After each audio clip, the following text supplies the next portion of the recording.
nesmím ostříhat zase ten spodní část. Jo? Takže namočím, prosím vás, dělejte to vždycky. Předtím, než budete stříhat další sekci nebo další věc, tak si to vždycky namočte, ať to máte pěkně mokrý. Je strašně důležité, ať je to mokrý. Tak. Co spadá tím no, až. Nejste sladění nějaký. Tak. No. Super. A teď je přesně to, o čem mluvil Mirek. Já udělám to, že si udělám tady sekci, oddělím si ji a střihnu ji takhle. A vypínám ty vlasy sem. Aha. Jo. A každou další sekci se vypnu k té první. Mám tady guide.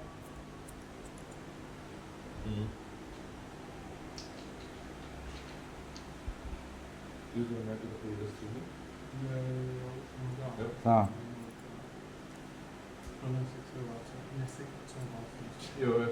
Já osobně tady nad uchem končím, ale už ji vypívám normálně a dělám tady gradaci.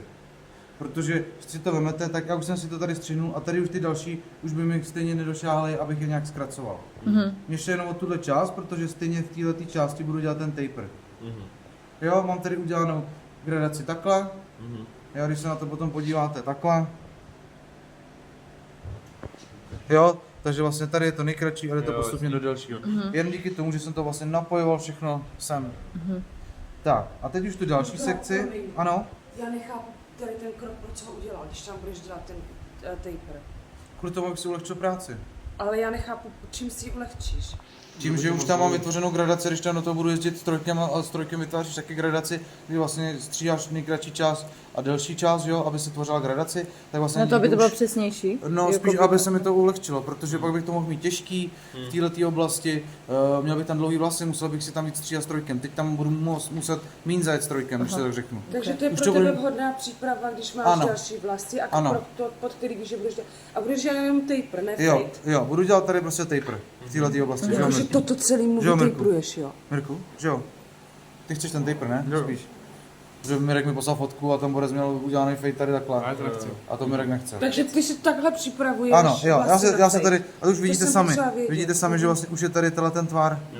A díky tomu, jak já se tam budu zajíždět tím strojkem, tak už to mám vlastně připravený a bude se mi to daleko Ok. líp dělat. Takže Jo? taháním dopředu. Jo, takže dá se říct, že tady k tomu uchu já si jedu, že to vypínám všechno sem a odsaď už tvořím normálně gradaci, takže půjdu dělat diagonální sekce,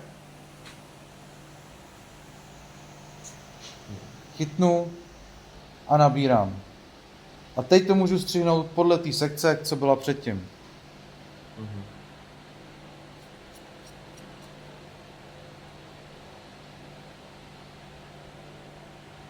A tvořím gradaci. No v podstatě furt pokračuješ, ne? Vlastně jako.